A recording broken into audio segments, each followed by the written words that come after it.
तुमने रेस तो पहले भी देखी होगी, पर आज होने वाली है एक बिल्कुल अलग रेस। ना सिर्फ तेज चलने की, बल्कि समझ और दोस्ती की। पर किसकी? आओ देखते हैं। मैं चीकू हूँ, इस जंगल का सबसे तेज और सबसे चालाक चूहा।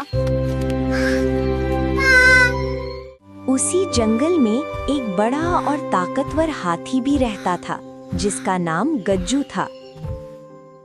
वो समझदार था और कभी किसी का बुरा नहीं सोचता था, और चीकू दिन भर मस्ती करता था। मुझे मस्ती करना बहुत पसंद है। एक दिन गज्जू को चीकू ने देखा और बोला, अरे गज्जू, तुम कितना धीरे चलते हो? तुम कितना धीरे चलते हो? इतना बड़ा शरीर लेकर क्या करोगे? मैं तो छोटा हूँ, फिर भी तुमसे ज्यादा तेज हूँ। आकार से ताकत का अंदाजा नहीं लगाया जाता, दोस्त। तुम समझते नहीं हो गाजू, मैं तुमसे भी तेज हूँ। अगर तुम इतने ही ताकतवर हो तो मुझसे रेस लगाओ। हो, फिर देखना कौन जीतता है।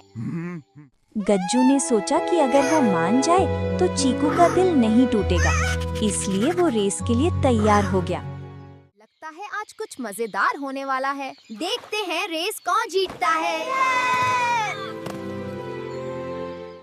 रेस के लिए जंगल के बीच एक सीधा और लंबा ट्रैक बना दिया गया।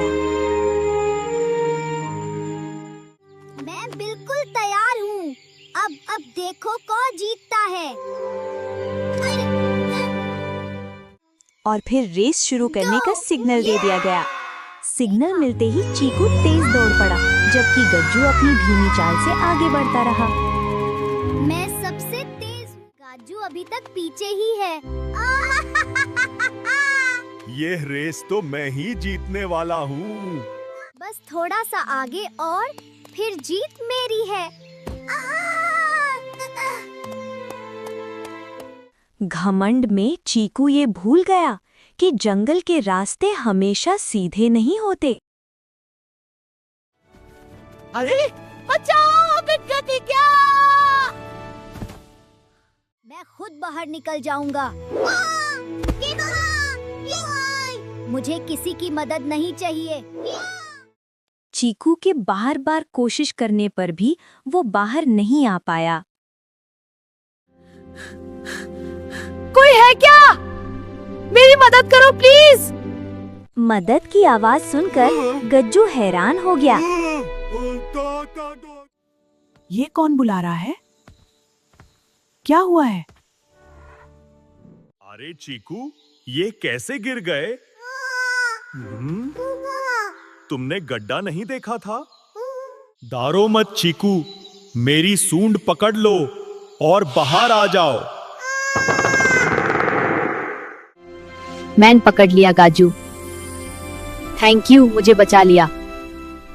गाजू, मुझे माफ कर दो। मैंने तुम्हारा और सबका मजाक उड़ाया। अब मैं कभी किसी का मजाक नहीं उड़ाऊंगा। गाजू, तुम सच में बहुत अच्छे हो। कोई बात नहीं, हम दोस्त है। लगता है चीकू जीत जाएगा। नहीं, देखो गाजू भी आ रहा है। ये रेस बहुत इंटरेस्टिंग हो गई है। अरे ये क्या हुआ? चीकू और गज्जू साथ कैसे आ गए? ये तो हमने सोचा ही नहीं था। मैंने रेस जीतने के लिए गलत सोचा था। मैं गड्ढे में गिर गया था। गाजू ने मेरी मदद की और मुझे बचाया। मुझे माफ कर दो गाजू। अब मैं कभी किसी का मजाक नहीं उड़ाऊंगा। आज मैंने सीख लिया कि सबका सम्मान करना चाहिए। अगर तुम्हें ये कहानी पसंद आई हो तो लाइक करो, शेयर करो और ऐसी और कहानियों के लिए सब्सक्राइब जरूर करो।